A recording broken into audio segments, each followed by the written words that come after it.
আসসালামু আলাইকুম। আলহামদুলিল্লাহ আলহামদুলিল্লাহ আলহামদুলিল্লাহ। আল্লাহ যে অবস্থা রেখেছে ভালো আছি। আল্লাহ সবাইকে ভালো থাকা তৌফিক দেয় আল্লাহ। আলহামদুলিল্লাহ আলহামদুলিল্লাহ, সবাইকে ভালো রাখো আল্লাহ। ইমানদারদেরকে ভালো রেখো আল্লাহ। নামাজ আসর তো নামাজ পড়ে, এই যে তাহাজ্জুদের নামাজ পড়ার জন্য ওঠেন, উঠে ফজরের আগে নামাজটা পড়িলেন মানুষটা। আমার আবার ঘুম ভেঙে যায় 12টা 1টা 2টা, যাই হোক ওই সময় উঠে ফজরের নামাজ পড়ি, কোরআন শরীফ পড়ে যা যেইটুকু যা পারেন পড়েন, পড়ে ঘুমার দরকার হলে তখন পরে ঘুমান। যারা নামাজ পড়ে না নামাজ পড়ার চেষ্টা করেন, আল্লাহকে ডাকেন, আল্লাহকে ডাকে। এত ঘুমে কী হবে, এত ঘুমে কী হবে? মোবাইলটা একটু বন্ধ করবেন, মোবাইলটা বন্ধ করে আল্লাহর দিকে খেয়াল করেন। আল্লাহ আপনাকে আপনার জন্য বসে আছে যে আমাদের কি চাওয়ার আছে চাও, দিব। আল্লাহর ভান্ডারে কম নাই, আল্লাহর ভান্ডারে কম নাই। আল্লাহ সব দিতে পারে। আল্লাহ ভালো মন্দ সব কিছুর মালিক, যেটা করে সেটা ভালোর জন্যই করে। জাহান্নাম যদি আপনি ভাবেন, জাহান্নামে যার ইচ্ছা থাকে তা আগুনে হাত দিয়ে দেখেন, আগুনটার মধ্যে হাতটা নোকটা দিয়ে দেখবেন যে জাহান্নাম কি জিনিস। আগুনটা কিছুক্ষণ দিয়ে হাতে দিয়ে নখে দিয়ে রাখেন না, কতটুকু পারেন। শুধু জাহান্নাম আগুনের মধ্যে আগুন, আগুন আগুনের মধ্যে যুগ যুগ শ্বাস থাকা লাগবে, সারা জীবন যুগ যুগ। এই দুনিয়া তো মনে একটা সময় আছে, ওই দুনিয়ার সময় নাই। এমন জায়গা যেখানে দুর্গন্ধ ফল জাকুম ফল খাওয়াবে, রক্তপুষ খাওয়াবে, যেখানে গরম টকবকা পানি খাওয়াবে, গলা শুকিয়ে যাবে, পানি দিবে, পুড়ে ছাই হয়ে যাবে ভিতরে, আবার পানি দিবে, এক চামড়া পুড়বে এক চামড়া উঠবে, সারা যুগ যুগ পড়ে থাকবেন।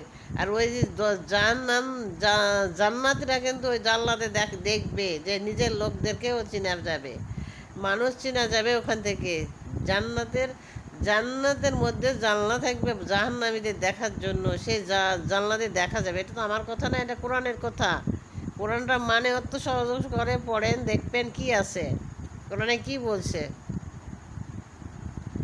তে ভালোর দিকে থাকার চেষ্টা করেন, হক মানুষের হক মারে খাবেন না, ভাই বোনদের হক ঠিক মতন বুঝিয়ে দেন। বাঁচার চেষ্টা করলে জান্নাত দুনিয়াতে, জান্নাত যদি পেতে চান মানুষের হক মারে খাবেন, আর জান্নাত পেতে চান আর মরে গেলে কি জাহান্নামে থাকবেন। মরার কথা ভাবেন না, মরণ কখন আসবে, আজরাইল কখন এসে ডাক দিবে, টান দিয়ে নিয়ে চলে যাবে। মুসা নবীক যেমন আজরাইল এসে জান নিতে এসেছিল, চড় মারিয়ে দিয়েছিল, গাল ফাটাই দিয়েছিল, তখন আল্লাহর কাছে যে বললে যে আমার কার কাছে পাঠালো, তখন তো তখন বলছিল মুসা নবী তুমি কি আসবে, তো না থাকবে, না আসবো, চলে গেল। তাহলে তুমি চড় মারেও বাঁচতে পারবে? পারবে না। তুমি চড় মারতে পারবে আজরাইলকে? আজরাইলকে চড় মারতেও পারবে না, চড় মারতেও পারবেন না। যারা নামাজ পড়েন, নামাজের দিকে তাকান, 5 ওয়াক্ত নামাজ পড়েন, তাহাজ্জুদ পড়েন, আল্লাহকে ডাকেন, আল্লাহর জিকির করেন, সময় নষ্ট না করে রাস্তা রাস্তা বসে মানুষের দুর্নাম গুজবগুলো না করে বাড়িতে বসে থাকে, এইসব করেন, সময় শেষ হয়ে যাবে। কখন টাকা আসবে গ্যারান্টি নেই, মরণের গ্যারান্টি নেই, যাওয়াই লাগবে। আর এই কথাগুলো যদি ভালো লাগে একটু শেয়ার করবে, লাইক দিবেন। আর জান্নাত দোজখের মধ্যে যদি থাকতে চান, নামাজ কালাম বাদ দিতে চান, এই আজাবগুলো দুনিয়াতে একটু দেখেন, নিজে করে দেখেন, আগুন ঠেকান, খারাপ জিনিস খান। খারাপ জিনিস খেতে পারেন কি, ভালো ভালো জিনিস আমরা খেতে চাই। কবর তো দেখেননি, কবরের মধ্যে কি আছে? কবর দেখেছেন কবরের মধ্যে কি আছে? যারা গিয়েছে চলে গেছে, তারা কি আসছে? ফিরে আসছে না, আর আসছে না। টাকার পাহাড় বানায় দিয়ে গেছে যে দুনিয়াতে ভালো থাকবো, আজ মাটির নিচে পড়ে থাকছে।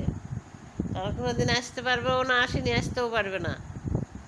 মাটির তৈরি আল্লাহ করেছে, মাটি তোর নিচেই যাওয়া লাগবে। মাটির একটা গর্বে যখন বাবা মায়ের বাচ্চা যখন আসে, তারপরে কি করে, ওই মাটিটা যে জায়গা মারা যায়, মাটি দিয়ে হবে, সেই জায়গার মাটিটা এক মুঠ মাটি যায় মায়ের পেটে ফেলে দেয় বাচ্চাটা জন্মের সময়। এই জন্মের সময় মাটিটা ফেলে দেয়, দিয়ে এই জন্য বলে মাটির তৈরি।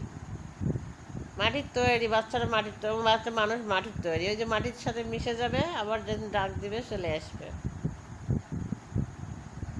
যে আমার আদম হাতে সৃষ্টি, তো যাই হোক, তারা তো জান্নাত জাহান্নামে তো ছিল, জাহান্নামে বাইর করে দিয়েছিল। তো কোরআন মানে সবগুলো একটু পড়বেন, পড়ে দেখেন, যারা জানেন না তারা একটু পড়ে দেখেন কি আছে। দুনিয়া নিয়ে ব্যস্ত থাকেন না।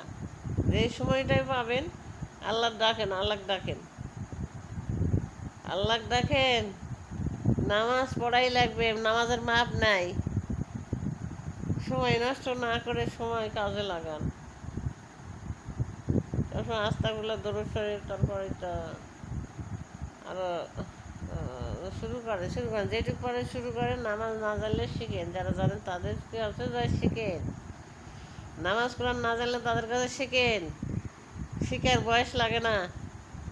আর এই কোরআন কোরআন যদি হাতে নেওয়া যায়, আপনি অক্ষর চিনছেন না, একাত পাচ্ছেন পড়েন না, দেখবেন যে নিজে নিজেই পড়তে পারছেন। আল্লাহ কি দয়ার মালিক, সবই পারে আল্লাহ দিতে পারে, সব আল্লাহ দিতে পারে। আমরা আজকাল খাবার খাইতে গেলে মনে হয় যে খারাপ খাবার কাছে ভালো পাচ্ছি না। তাই ভালো থাকার জন্য দুনিয়া তো গেলে আর এক দুনিয়া তো আছে, সেই কীভাবে ভালো থাকবেন সেই চেষ্টাটা একটু করেন, সেই চেষ্টা করেন। আমরা খাওয়া নিয়ে দুনিয়া নিয়ে ব্যস্ত আছি, কিন্তু এই ব্যস্তটা একটু বাদ দেন, কবরে চিন্তা করেন। কবরে যাওয়াই লাগবে, ছাড় নাই, বয়স লাগে না, মরণের বয়স লাগে না। আসসালামু আলাইকুম, আলহামদুলিল্লাহ।